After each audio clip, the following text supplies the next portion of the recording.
한국웃음연구소에서 조사를 했습니다. 5,000명의 성인 남녀들은 하루에 몇 번 웃는가? 여러분 이제 다 성인이 됐죠? 하루에 몇 번 정도 웃습니까? 조사한 결과 6번 내지 7번 정도 웃는다는 것입니다. 그런데 이것도요, 50대 이상이 되면 4번으로 줄어듭니다. 그런데 어린 아이들은 하루에 몇 번 웃는가? 300번에서 600번을 웃는다는 것입니다. 제가 이것을 실감했는데 지난번에 제 손녀 딸 둘이가 왔습니다. 왔는데 얘들은 항상 깔깔이고 웃어요. 그 뭔가 했더니만 개미 지나가는 거 가지고 또 웃어. 여러분은 개미 지나가는 게 웃어요? 안 그렇죠? 그래서 어린아이들과 어른의 차이는 무엇인가 하면 어린아이들은요 항상 기쁘게 삽니다. 그런데 어른은요 항상 우울해요.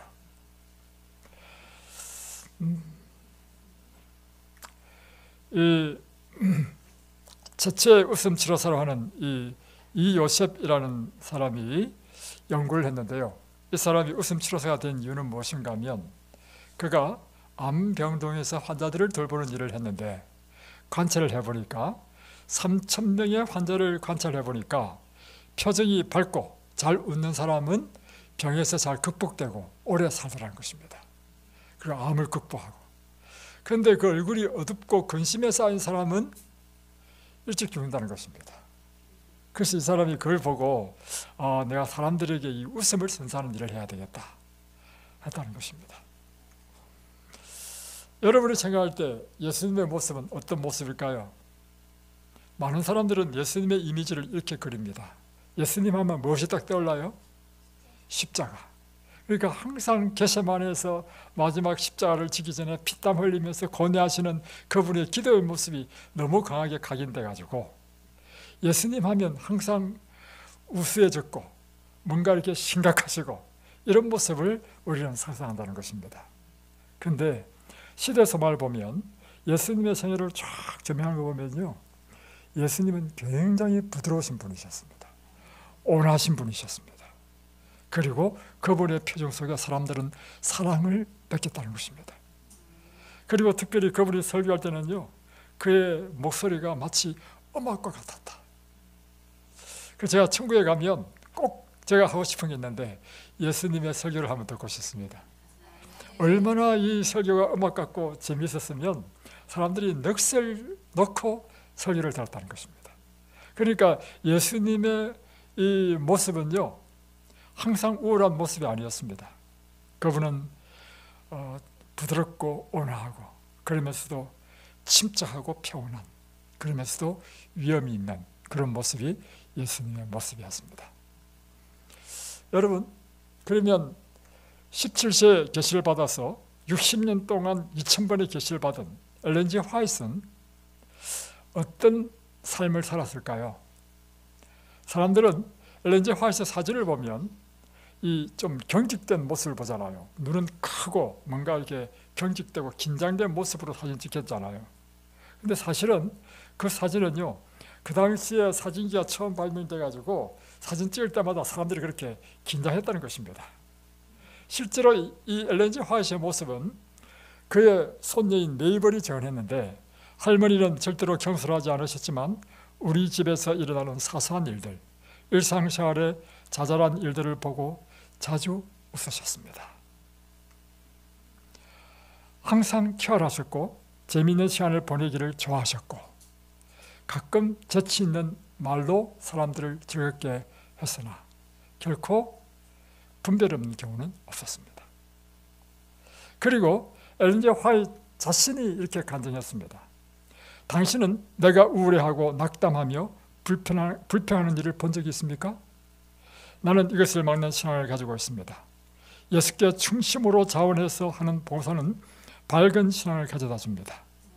그리스도를 가장 밀접하게 따라가는 사람들은 우울한 적이 없습니다. 그래서요, 이런 말을 했습니다. 그리스도인은 이 세상에 사는 사람들 중에 가장 쾌활하고 행복한 사람이 되어야 한다. 여러분이 어떤 사람이 되어야 된다고요? 가장 쾌활하고 가장 행복한 사람. 여러분을 보기만 하면 행복하다는 것이 느껴지도록. 자, 여러분 옆에 있는 사람 한번 보세요. 행복하게 느껴집니까? 예. 느껴져요? 예. 사실 제가 이 설교를 준비한 이유는 뭐냐면, 우리 중에 한 자매가 왔는데 이 자매를 보니까 병이 너무 중해. 그리고 병에 대해서 너무 무지한 것 같아. 지금까지 이 병을 이렇게 두었나 할 정도로. 그런데 이제 제처와 저는 저녁마다 환자들을 위해서 기도하고 할 때 어떻게 하면 이 자매의 복수를 빼줄까? 이게 우리의 고민인데, 막상 당사자를 딱 보니까 당사자는 걱정 하나도 안 해. 얼굴이 항상 싱글벙글 웃어. 야, 저 사람 이상한 사람이다. 물어봤어. 왜 당신은 그렇게 항상 즐겁습니까? 예수를 만났거든. 그러니까 내가 그래서 그 다음부터 제 처가 어떻게 이야기했냐면, 여보, 그 사람은 죽어도 돼. 왜냐하면 그 사람은 이미 하나님을 위해서 일을 했고 지금 죽는 거는 순교당한 거야. 그러면 됐어. 이제 앞으로 복수뼈 생각하지 말자. 여러분, 죽고 사는 것보다 더 중요한 게 있습니다. 그것은 여러분이 그리스도 안에서 구원을 확정하는 것입니다. 그래서 사도 바울은요, 빌립보는 그가 이 로마의 감옥에서 있을 때 쓴 편지입니다. 그 속에서 그가 한 말은 뭐냐면, 주 안에서 기뻐라. 내가 다시 말하노니 주 안에서 기뻐라. 항상 기뻐라. 또 고린도후서 13장 11절에는 마지막으로 말하노니 형제들아 기뻐라. 고린도후서를 이제 다 기록하고 끝날 때 됐어. 그가 이제 고린도 교인들에게 권하는 마지막 권면이 뭐냐면, 마지막으로 권하노니 형제들아 기뻐라. 그리고 데살로니가전서 5장 16절로 18절에는 항상 기뻐라. 쉬지 말고 기도하라. 범사에 감사하라. 이런 그리스도 예수 안에서 내일을 향하신 하나님의 뜻이니라. 여러분, 이 영국 격언에 보면 행복해지는 방법을 이렇게 쓴 것이 있습니다. 하루를 행복하려면 이발소에 가서 이발을 하라는 것입니다. 근데 일주일을 행복하려면 결혼을 하라. 결혼은 일주일밖에 못 간답니다. 그런데 한 달을 행복하게 하려면 말을 사라. 근데 1년을 행복하게 살려면 집을 지어라. 평생 행복하게 살려면 정직하라. 이게 영국의 교훈입니다. 여러분, 그리스도인이요, 평생 행복하게 사는 비결이 무엇인지 아십니까? 예, 그것은 예수님을 진실로 믿고 사는 삶이요, 평생을 행복하게 사는 삶의 비결입니다. 여러분은 예수님 때문에 행복하지 않습니까? 여러분이 평생 행복하게 사는 비결은요, 예수님을 믿더라도 진실하게 믿고 참되게 믿고 그렇게 믿고 살면 여러분의 인생이 행복합니다. 이 행복을 잘 알지 못하는 사람은 아직 예수를 지금 제대로 못 믿어가지고 지금 모르는 겁니다. 자, 그러면 우리가 예수를 믿으면 이렇게 기쁜 이유가 무엇인가? 그것은 예수님께서 주시는 기쁨이 있기 때문입니다. 예수님이 우리에게 어떤 기쁨을 주시죠? 첫 번째는요, 예수님은 내 삶의 의미가 무엇인지, 내 삶의 목적이 무엇인지, 내 삶의 의미와 목적을 주신 분이 예수님이십니다. 저는 예수님을 만나기 전에는요, 제 삶의 의미와 목적을 몰랐습니다. 엄청 방황했습니다. 그 방황이 너무 심해가지고요, 제가 고등학교 때 졸업을 못했습니다. 문제가 돼가지고 저는 2학년 때 중퇴했습니다. 하도 방황을 많이 해가지고. 그런데 제가 대학교 4학년 때 예수를 만났단 말이에요. 제 인생이 바뀌었습니다. 그래서 예수는 제 삶의 의미와 목적을 주었습니다. 그리고 여러분은 예수를 이렇게 처음부터 믿은 사람은 잘 모르겠지만, 저처럼 이렇게 예수를 모르다가 예수를 발견한 사람에게 일어나는 일이 있습니다. 그것은요, 예수가 없을 때 우리의 삶은요 허무한 것입니다. 어둠이고요, 우울합니다. 그러니까 우리 마음에 채워지지 않는 허무가 있어요. 그런데 예수를 딱 만나는 순간이요, 이건 말로 표현할 수 없는 내 마음의 그 허무가 확 하나님께서 내 마음의 허무를 다 채워버려요. 그때부터 내 삶의 허무가 없어지는 것입니다. 어둠은 빛으로 바뀌는 것입니다. 놀라운 변화가 일어나는 것입니다. 그리고 우리의 마음에는 말할 수 없는 만족이 있어요. 언제나 내 마음에 불만족스러운 마음이 있어. 예수를 믿기 전에는 채워지지 않는 마음이 있어. 그런데 예수를 믿게 되면요, 그 채워지지 않는 마음이 다 채워져 버려. 이건요 실제적인 것입니다. 그리고 예수님을 발견할 때 예수님 안에서 진리를 발견한단 말이에요. 진리는 우리를 자유케 합니다. 그리고 예수님이 우리 마음에 들어오면 이 세상이 줄 수 없는 마음의 평안이 이르러옵니다. 이건 실제적인 것입니다, 여러분. 이 경험은요, 이 예수를 몰랐다가 예수를 발견한 사람들마다 다른 경험이야. 제가 그 일본의 유명한 노벨 작가인 미우라 아야코의 글을 읽다가 그도 역시 똑같은 경험을 했다는 사실을 발견했습니다. 미우라 아야코는 빈김이라는 소설을 써가지고 동양인으로서는 최초로 노벨 문학상을 탔죠. 일본 작가죠. 그런데 그는 17세에 교사가 되어가지고요 어린아이들을 가르쳤습니다. 그런데 2차 세계대전에 일본이 패망하면서 내가 아이들을 잘못 가르쳤다. 내가 그동안 옳다고 믿었던 것이 잘못됐구나. 그걸 깨닫고 나서부터는요, 왜냐하면 이 사람은 지성인이니까 고민하는 것입니다. 그러니까 내가 지금까지 걸어온 길이 잘못됐다는 것을 발견했을 때 그는 교사를 그만두었습니다. 그리고 방황했습니다. 무엇이 옳은가? 절대적인 선은 무엇인가? 의를 알지 못한 그는 삶이 허무했습니다. 그래서 자살까지도 생각한 사람이었습니다.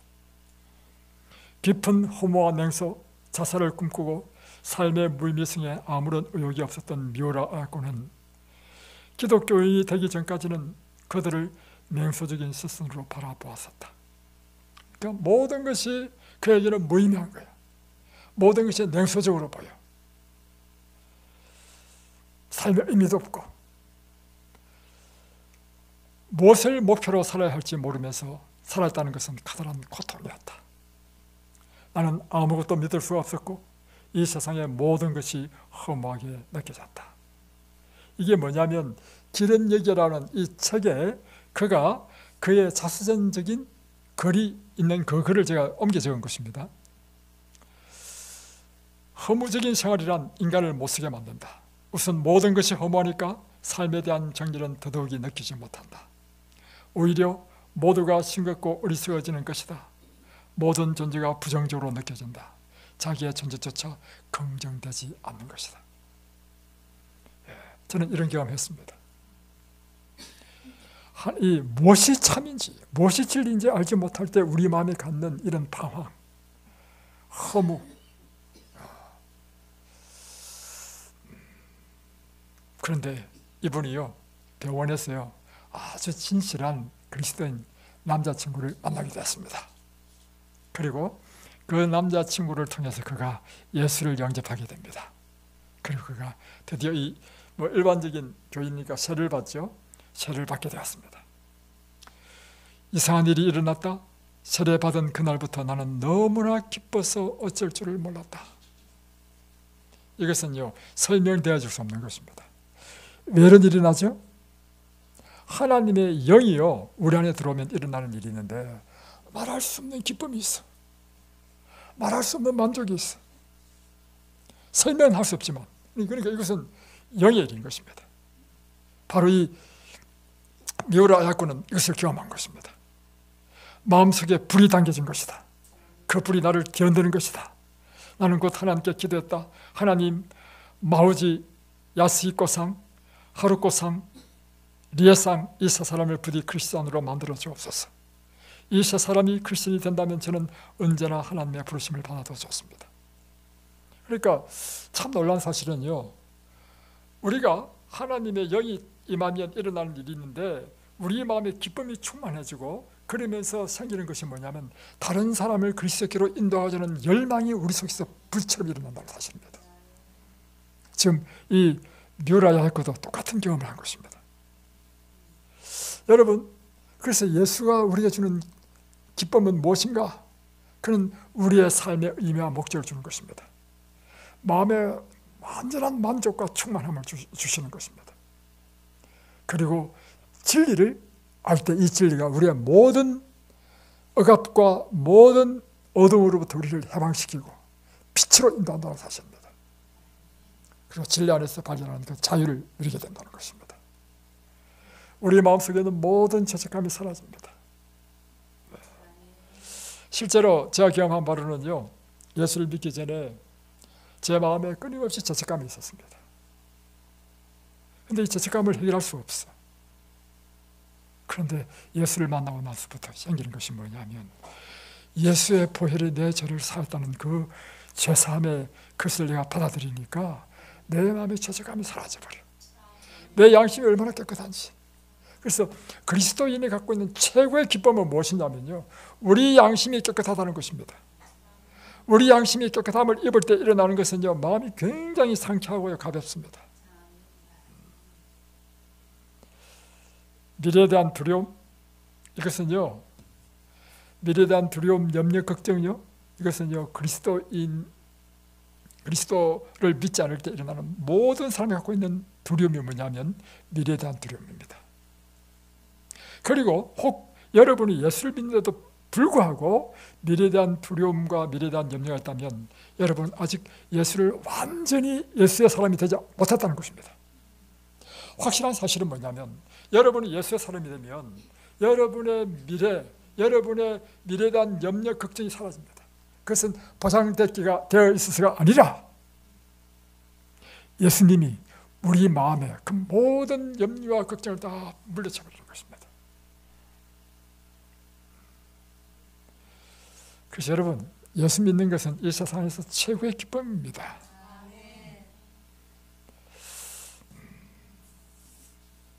제가 옛날에 있던 교회에서요, 이제 전대에 온 사람을 제가 방문했습니다. 어떻게 해서 이 교회에 오게 됐습니까? 물어봤어요. 이분이, 제가 사실은요, 장사를 해서 돈을 엄청나게 많이 벌었다는 것입니다. 세계 여행도 다 하고 뭐 맛있는 것은 다 먹어보고, 그리고 자기의 집이 많아가지고 사람들이 다 새들어 산대. 근데 어느 날 보니까 자기 집에 새들어 사는 한 사람이, 지지리도 가난한 사람이 보니까 언제나 기뻐, 언제나 노래를 불러, 흥얼흥얼거리고. 그래서 야, 나는 세계 일주를 다 하고 부족한 게 없는데도 자기는 기쁨이 없대.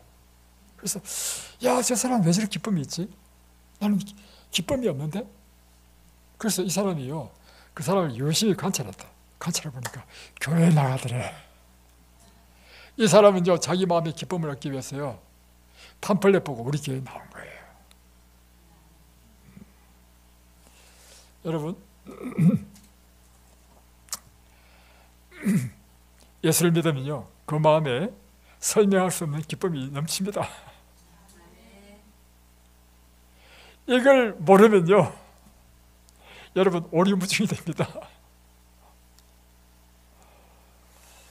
또 예수를 믿는 기쁨은요, 예수님 안에 있는 그 구원의 확신의 그 기쁨, 우리에게 부활에 대한 소망, 불멸의 몸, 영생, 주님께서 약속하신 그 천국, 이것이요 강력한 우리 마음의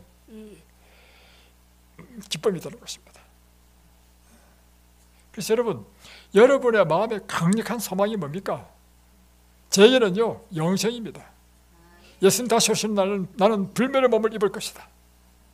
그리고 예수님께서 나를 영원한 천국으로 데려가실 것이다. 이것에 대한 확신이요, 마음이 아주 확실해. 그러니까 이 확신이 얼마나 큰지, 이 세상 모든 게 다 시시해. 이것보다 더 가치 있는 게 있어요? 그러니까 이 세상이 다 시시한 거야, 여러분. 여러분은 이 구원의 확신과 기쁨의 경고에 서 있습니까?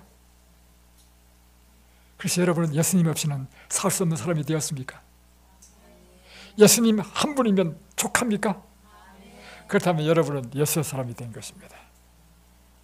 그래서 우리 오늘 예수에 대한 이야기를 한번 참미해 보겠습니다. 414장 우리 1절 2절만 하겠습니다.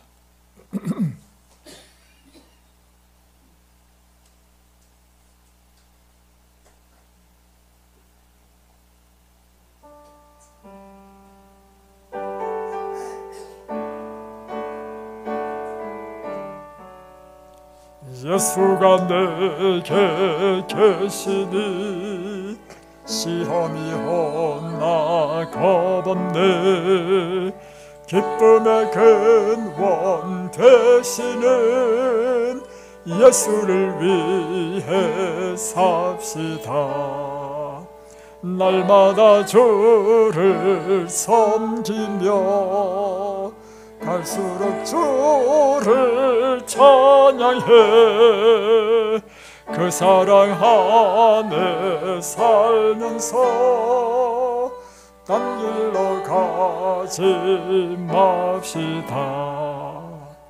이 세상 사는 동안에 주 이름 힘써 증거코 무한한 복락 주시는 예수를 위해 삽시다.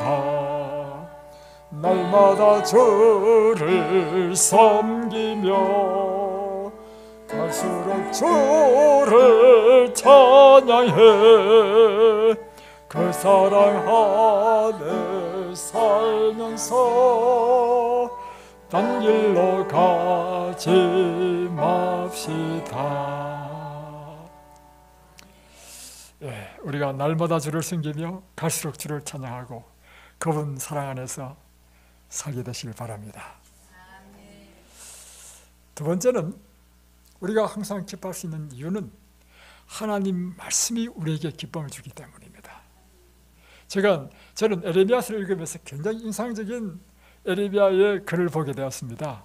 그게 뭐냐면 에레미야 15장 16절인데 만군의 하나님 여호와여, 나는 주의 이름으로 일컬음을 받는 자라.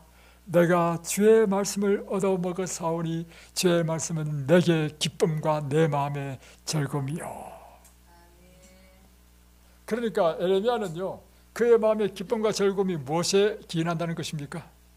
날마다 하나님의 말씀을 받아 먹는 것이 그에게 기쁨이라는 것입니다. 그 마음의 즐거움이라는 것입니다. 사실 저희 부부가요, 최고의 기쁨은 무엇이냐면 우리 부부는 새벽마다 일어납니다. 새벽마다 일어나서 각자 자기 방에서 말씀을 봅니다. 말씀 속에서 은혜를 충만히 받는 것입니다. 그 아침에 딱 만나면 제청하는 이야기가, 여보, 오늘 내가 에레미야서를 읽었는데 에레미야서에 그 이스라엘 백성들이 얼마나 완악한지 그 감동을 나눠. 또 저거는 또 에스겔서를 읽어. 에스겔 읽을 때면 이거 사람의 이마에, 하나님의 종의 이마에 인을 친다는 거예요. 하나님께서 하나님 백성의 표를 친다는 거예요. 예. 저는 또 요즘 사무엘상 하잖아요. 사무엘상의 고민이라. 왜냐하면 스토리는 이야기할 수 있어. 그러나 여러분, 스토리가 설교가 안 되잖아요. 오늘 이 말씀은 우리에게 어떤 영적인 메시지를 주는가.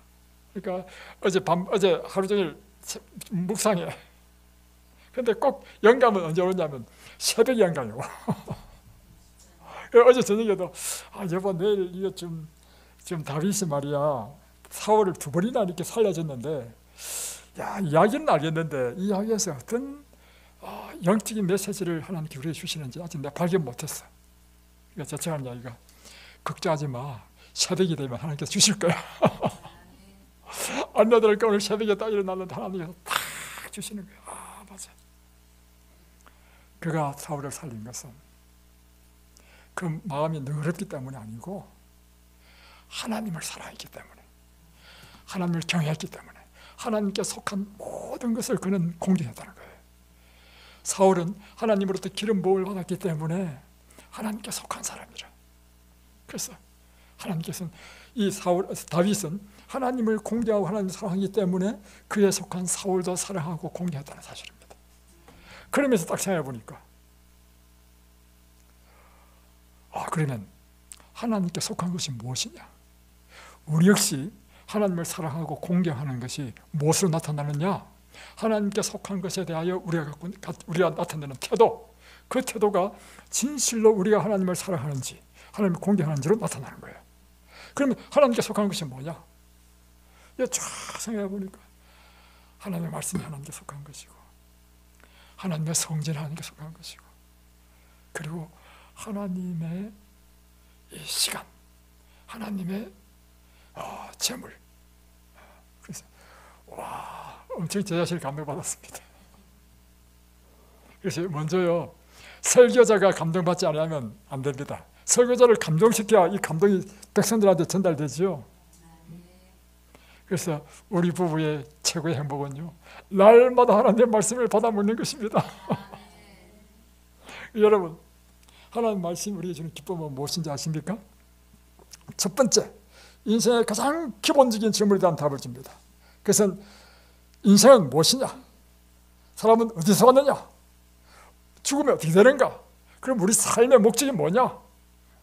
가장 근본적인 질문에 대한 답을 주는 것이 성경입니다.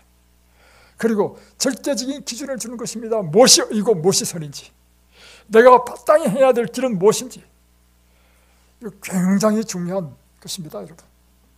그리고 이 성경은 하늘의 지혜를 줍니다. 제가 인생을 살면서요, 가만히 지켜보면 우리 인생에게 제일 중요한 것이 지혜야. 지혜가 없으면요, 사람이 고생해. 그뿐만 아니라 그와 관계되는 모든 사람을 고생시켜. 그러나 지혜로운 사람은 그와 그의 관계되는 모든 사람을 행복하게 하죠. 그래서 성경을 보니까요, 욥기서에도요, 욥기서 28장은 그 전체가 뭐냐면 지혜에 대한 장이에요. 마치 광부가 깊은 그 땅에 그 바위를 뚫고 굴을 뚫어서 금과 은을 캐듯이 우리가 그렇게 캐야 될 금과 은보다 더 귀한 게 있는데 그것이 지혜라고 하는 것입니다. 28장 읽어보십시오. 욥기서 대단한 장입니다. 그래서 여러분, 성경이 우리에게 주는 것은 무엇인가 하면 이 세상 어디에서도 발견할 수 없는 하나님의 지혜를 배운다는 것입니다. 우리의 영적인 눈을 열어줍니다. 성경을 보면요, 이 세상 너머에 영적인 세계를 본다는 것입니다. 선각의 대형틀을 본다는 것입니다. 이 영적인 눈이 열리면요, 여러분의 원수를 할지라도요, 미워하지 않고 사랑할 수 있습니다. 영적인 눈이 열리지 않으면 오늘 나에게 괴로움을 주고 나의 고통을 주는 사람은 막 원수처럼 미워해. 그건 육적인 사람입니다. 여러분이 영적인 사람이 되게 되면요, 일어나는 일이 있는데 뭐냐면 지금 육적으로 나를 괴롭히는 그 사람을 불쌍해 봅니다. 왜냐? 영의 눈으로 딱 보니까 이 사람이 누구의 종이 됐어? 사단의 종이 된 것입니다. 그게 눈에 보이는 것입니다. 그러니 이 사람이 미운 것이 아니라 불쌍한 거야. 그래서 원수를 사랑하게 되는 것입니다. 고난과 어려움을 견디게 해줍니다. 말씀은 거울처럼 나의 상태를 비춰줍니다. 말씀은 날마다 나의 상태를 보여주죠. 그래서 여러분, 말씀은요, 우리를 옹호하지 않습니다. 말씀은 날마다 우리의 허물과 죄를 보여줍니다. 그래서 이 말씀은 날마다 우리가 하나님 앞에 회개하고 씻음을 받고 다시금 거듭나도록 우리에게 요청하는 것입니다.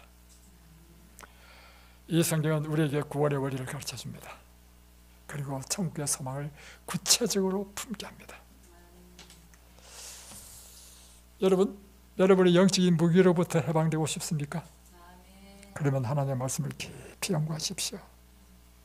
그러면 여러분은 영적으로 활력을 얻게 될 것입니다. 여러분의 심령이 날마다 새롭고 기쁨으로 충만하게 되기를 원합니까? 그렇다면 여러분 말씀을 연구하십시오. 그러면 날마다 이 말씀은 여러분에게 기쁨과 즐거움을 줄 것입니다. 세 번째, 우리가 항상 기뻐할 수 있는 이유는요, 믿음으로 살 때 우리는 항상 기뻐할 수 있습니다. 믿음으로 사는 사람의 특징은 뭐냐면 항상 기쁘게 삽니다. 왜 믿음으로 사는 사람은 항상 기쁘게 살까요? 그것은요, 믿음은요 무한 긍정입니다. 믿음은요 우리의 모든 상태를 긍정적으로 바라보는데 무한한 긍정으로 바라보게 하는 것입니다. 믿음은 또한 우리에게 불가능이 없게 만듭니다. 또한 믿음은 그 자체가 무한한 하나님의 능력을 나의 삶 가운데 끌어들이는 것이 믿음이기 때문입니다. 그래서 믿음으로 사는 사람은 항상 기쁘게 살게 되는 것입니다. 여러분, 그래서 믿음이 좋은 사람과 믿음이 나쁜 사람의 특징이 뭘까요? 믿음이 좋은 사람은 어떤 특징을 나타내고 믿음이 없는 사람은 어떤 특징을 나타낼까요? 믿음이 좋은 사람은요 항상 긍정적입니다. 왜냐? 하나님을 믿으니 또한 나를 믿어라. 내게 능력 주신 자 안에서 내가 능치 못한 일이 없다. 이런 것이 믿음 아니겠어요? 그러니까 믿음이 충만한 사람은요 항상 긍정적이야. 그러니까 생각이 긍정적이니까 얼굴도 밝아. 그리고 이렇게 살면요 믿음대로 또 이루어져. 그러니까 그의 삶 가운데는 항상 감사가 넘치고 기쁨이 넘치는 것입니다. 그런데 믿음이 없으면요 모든 것이 불가능하게 보여. 모든 것이 암울하게 보여. 그래서 믿음이 없는 사람의 특징은요 얼굴이 어둡습니다. 우울합니다. 그리고 항상 생각 자체에서부터 부정적이에요. 그러니 하나님 일받아 안 되죠.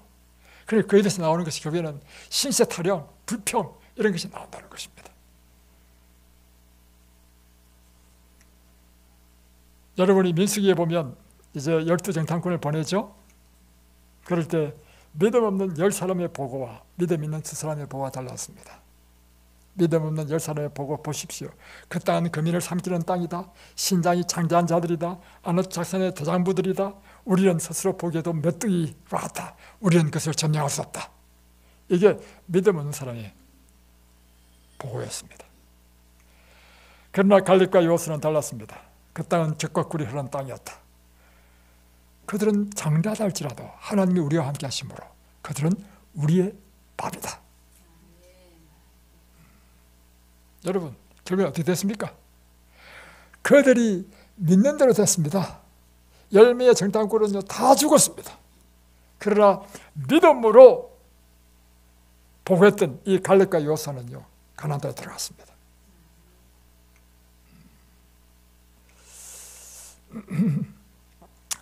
마가복음에 보면 이제 귀신 들려서 말도 못하고 간질하고 하는 여러 가지 병을 앓고 있는 아들을 둔 아버지가 자기 아들을 고칠 수가 없어서 예수님께 데리고 오는 이야기가 나오죠. 이게 마가복음 9장입니다.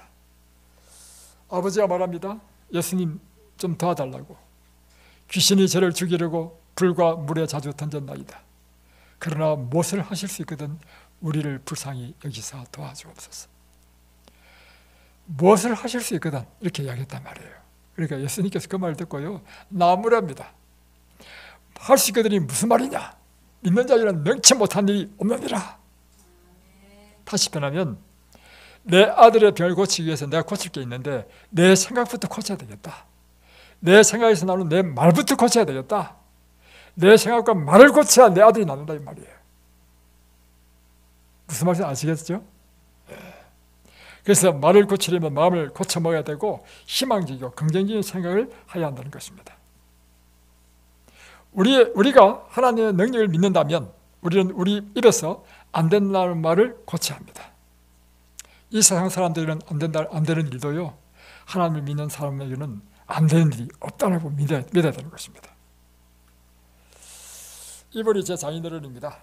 제 장인어른은 평생 목회를 했었습니다.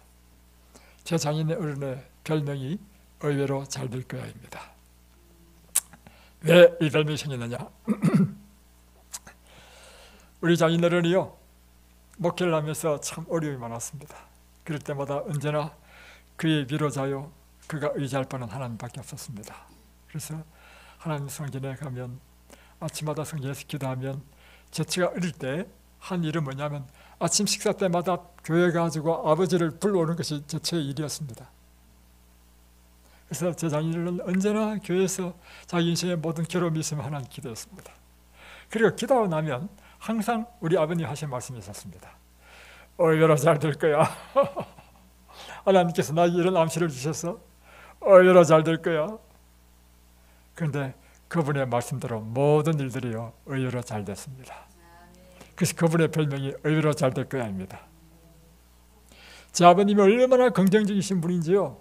제가 깜짝 놀란 게 있었는데, 우리가 분당으로 이제 교회를 개척했을 때 그때가 제가 45세였고 그곳에서 한 몇 년 있다가 내가 50세 될 때지. 50세 될 때 이제 장인과 장모님이 분당으로 같이 이제 이사 오셔서 우리가 같이 계셨습니다. 그러니까 장인어른과 제가 40살 차이 나니까 그때 90세였단 말이에요. 여러분 90세 나이에 자기 집은 지금 청안리에 집이 있었어요. 그건 자기 집이야. 이걸 팔고 분당 오기 위해서는요, 이걸 팔고 분당에서는 전세값도 안 돼가지고 형제들이 모아가지고 우리가 돈을 모아가지고 보태서 전세를 살았습니다. 90세에 누가 자기 있는 집을 팔아가지고, 저도 그 멀리까지 와가지고 전세를 살 사람이 누가 있습니까? 사람 나이 들면요 움직이기 싫어하죠. 우리 장인어른은 얼마나 긍정적인 사람인지 와가지고 이 사진 다 풀잖아요. 푸는 그 첫날에 하신 말씀이 뭐냐면, 야, 지금부터 나는 행복 시작이다. 지금부터 행복 시작이래. 이야, 충격적이었습니다. 그렇게 긍정적이시나가요. 104세까지 사셨습니다. 여러분의 생각이 부정적이면요 오래 못 삽니다. 여러분의 생각이 암울하고 어둡고 여러분이 부정적이고 이렇게 하면요 병에 걸립니다.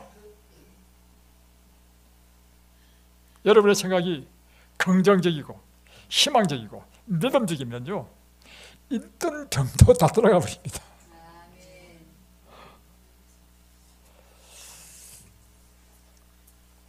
민수기 14장 28절에는요 놀라운 말씀을 하나님께서 하십니다.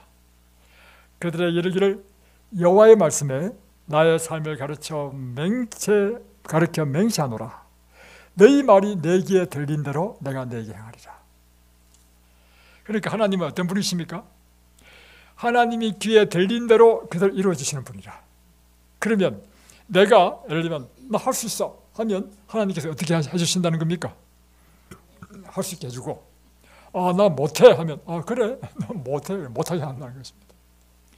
나는 이 병에서 극복할 수 있어 하면 그래 너 나아라.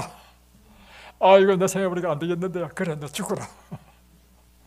하나님께서 어떻게 하신다고요? 내 귀에 들리는 대로 이루어진다는 것입니다. 여러분 마땅히 어떤 말을 해야 되겠습니까? 믿음의 말을 하십시오. 긍정적인 말을 하십시오. 생명의 말을 하십시오. 소망의 말을 하십시오.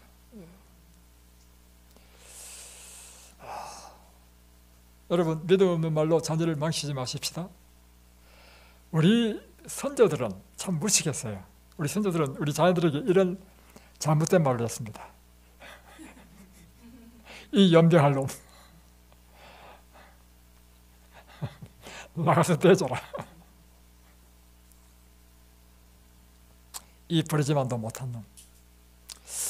우리 선조들은요 참 무식했습니다. 이렇게 하면 이 아이의 자존감이 높아질까요? 낮아질까요? 낮아지죠. 몰라서 그렇습니다. 앞으로 여러분 절대 이렇게 하지 마십시오. 어떻게 해야 되느냐면 이렇게 해야 됩니다. 내 자녀가 건강하고 예의 바르고 훌륭한 인물이 될 것을 믿음으로 말하는 것입니다.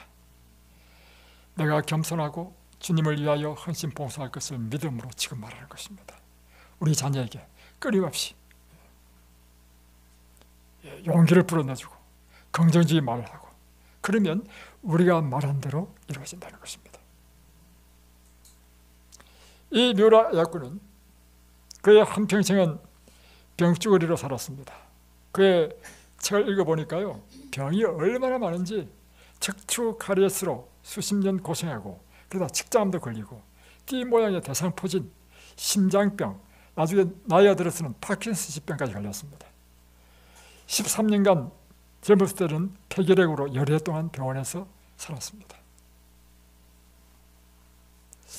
아역구 여사가 누워있는 병실에는 다른 환자들도 많이 있었습니다. 그녀는 기도하는 가운데 나는 비록 아프지만 다른 사람들에게 항상 기쁨을 보여줘야겠다라고 결심합니다. 그래서 그는 비록 자기가 아프지만 다른 사람에게 밝고 기쁘고 희망적인 모습을 보여주기를 원해가지고 병실에 누워있는 동안 한마디도 원망하는 말을 하지 않았습니다. 간호사가 오면 부드럽게 웃었고 옆에 있던 모든 사람들을 오히려 위로했습니다. 아역구 여사는 아픔 속에서 이런 생각을 했습니다. 어떻게 하면 내가 저 사람들에게 그리스도를 드러낼 수 있을까? 그러면서 그가 한 것이 뭐냐면요, 이 사람들에게 이 그리스도의 이 진리를 이야기를 써서 사람들에게 전해야 되겠다. 그래서 쓴 것이 빙점입니다. 자, 탄식하고 불타는 대신에 인간의 원죄성, 죄인에게 필요한 그리스도의 용서와 사랑을 주제로 글을 쓰기 시작했습니다. 그의 글을 옆에 있는 환우들에게 돌려서 읽혔습니다. 근데 이 빙점을 읽어봤죠? 아주 재밌습니다. 근데 그렇게 쓰기 시작한 책은 나중에 이제 책이 돼가지고 1964년 일본 아사히 신문사에서 주최한 1천만엔 형상 공모전에 출품해서 최우수상을 받게 되었습니다. 그래서 졸지에 일본의 최고의 작가가 되어버렸습니다. 그뿐만 아니라 이 빙점이라는 책은요, 아시아인으로는 처음으로 노벨 문학상을 타게 된 것입니다. 그는 평생 결혼을 생각하지 못했습니다. 그러나 폐결을 앓는 중에 진실한 그리스도인 남편을 만났는데 이 그리스도인 남편으로 인해서 그가 그리스도인이 됩니다. 그리고 그로 인하여 축복을 많이 받게 됩니다. 왜냐하면 평생 이 남편이 자기를 보살펴 주었습니다. 그러면서 이 미우라 아야코는 그가 작자 미상의 이 시를 늘 암송했는데 그 제목은 아프지 않으면 이었습니다. 아프지 않으면 드리지 못할 기도가 있다. 아프지 않으면 듣지 못할 말씀이 있다. 아프지 않으면 접근하지 못할 성소가 있다. 아프지 않으면 우르르 되지 못할 성안이 있다. 아프지 않으면 나는 인간일 수 없다. 고통의 축복이여. 고난의 신비여. 여러분 그렇습니까? 여러분이 아프지 않았다면 들으지 못할 기도가 있습니까? 아프지 않았다면 듣지 못할 말씀이 있습니까? 예, 그렇죠. 우리 홍수님 보십시오. 아프지 않았다면 어떻게 이든벨리 와가지고 성경 말씀을 듣겠습니까? 그죠? 예. 우리가 언제 성숙했습니까? 우리 성숙한 것은 다 아프고 고난당할 때 성숙했습니다. 그래서 이것은 우리에게 축복이라 하는 것입니다. 이제 빌립보서는 사도 바울은 빌립보서에서 이렇게 이야기하고 있습니다. 주 안에서 항상 기뻐라. 내가 다시 말하노니 기뻐라. 아무것도 염려하지 말고 오직 모든 일에 기도와 간구로 너희 구할 것을 감사함으로 하나님께 아뢰라. 그리하면 모든 지각에 뛰어나신 하나님의 평강이 그리스도 예수 안에서 너희 마음과 생각을 지키시리라. 오늘 이 귀한 말씀에 따라 여러분 항상 기뻐하십시오. 여러분의 생애 가운데 언제나 쾌활하고 가장 행복한 그리스도인의 모습으로 사시기 바랍니다. 그래서 여러분의 삶을 통하여 이 세상에 실제적으로 그리스도인이 어떻게 사는지를 보여주심으로 그리스도의 빛이 되시길 바랍니다. 기도하겠습니다.